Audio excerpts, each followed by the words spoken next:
గద్దర్కు Padma award ఇచ్చే ప్రసక్తే లేదని కూడా బండి సంజయ్ వ్యాఖ్యానించారు. మీరేం చెప్పదలుచు?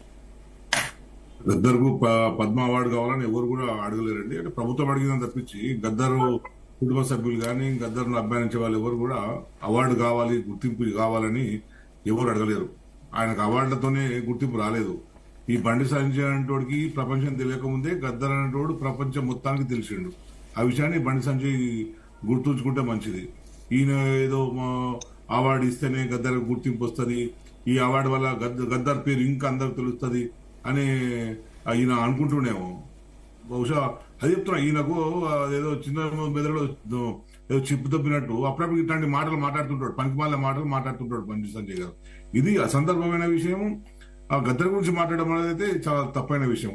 బండి సంజయ్ గారు ఇంకా అవార్డులు ఎవరికి ఇస్తారు అనేది ప్రభుత్వం ప్రపోజల్ చేసిన దానికి కేంద్ర ప్రభుత్వం ఇస్తుంది. మామూలుగా జరిగే అది రొటీన్ గా జరిగేది. ఏ రాష్ట్ర ఏదైనా సరే అవార్డు రావాలన్నప్పుడు ఆ రాష్ట్ర ప్రభుత్వాలు ప్రపోజ్ చేసి ఆ రాష్ట్ర చేసిన ప్రపోజల్ ని కేంద్రం యాక్సెప్ట్ చేస్తుంది, దానికి అనుగుణంగానే చేస్తుంది. కానీ ఈ మధ్య కాలంలో జరుగుతున్న ట్రెండ్ అంతా మారింది. ఏ ప్రభుత్వం వాళ్ళకు సంబంధించిన వాళ్ళకి అనుకూలంగా ఉన్న వాళ్ళకు. బండి సంజయ్ మాటల్లో మనకి ఏమర్థమైంది? గద్దర్ గారు మా ఐడియాలజీయా, గద్దర్ గారు మా భావజాలమా, మా భావజాలం ఉన్న వాళ్ళని చెప్పిన వ్యక్తులకు గద్దర్ సపోర్ట్ చేసిండు, ఎందుకు ఇస్తామని చెప్పి అన్నాడు. సో అది వాళ్ళ భావజాలంలోకి ఇచ్చుకుంటామంటే ఇచ్చుకోండి, మాకు అభ్యంతరం లేదు. మీరు ఎవరికి ఇచ్చుకున్నారంటే ఇప్పుడు ఎవరికైనా ఇచ్చిన అభ్యంతరం పెట్టినామా? బాలకృష్ణకి ఎందుకు ఇచ్చినని ఎవరు అడిగిరా? మందకృష్ణ మాదేవు ఎందుకు ఇచ్చినని ఎవరు అడిగినామా?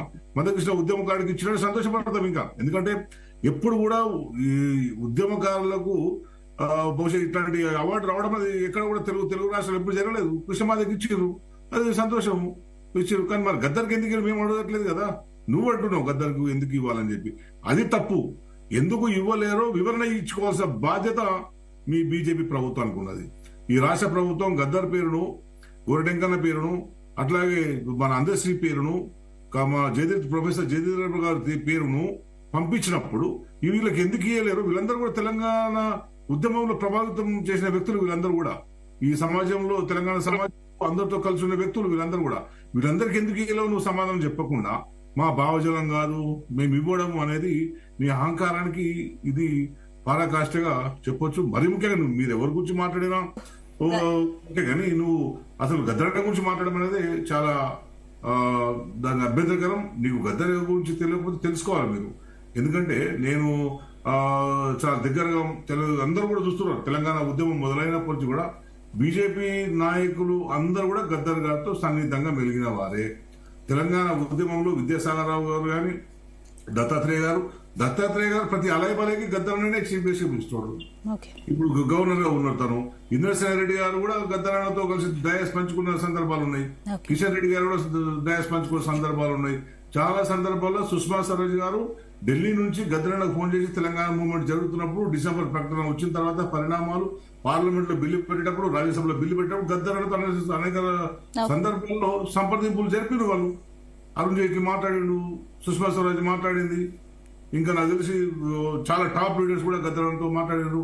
అంతేందుకు మన గద్దర్ చనిపోయినప్పుడు నాకు మొబైల్ ఉన్నది. గద్దర్ చనిపోయినప్పుడు ప్రైమ్ మినిస్టర్ కండోలెన్స్ లెటర్ పంపించిండు. గద్దర్ భార్యకు అడ్రస్ చేస్తూ లెటర్ పంపించిండు.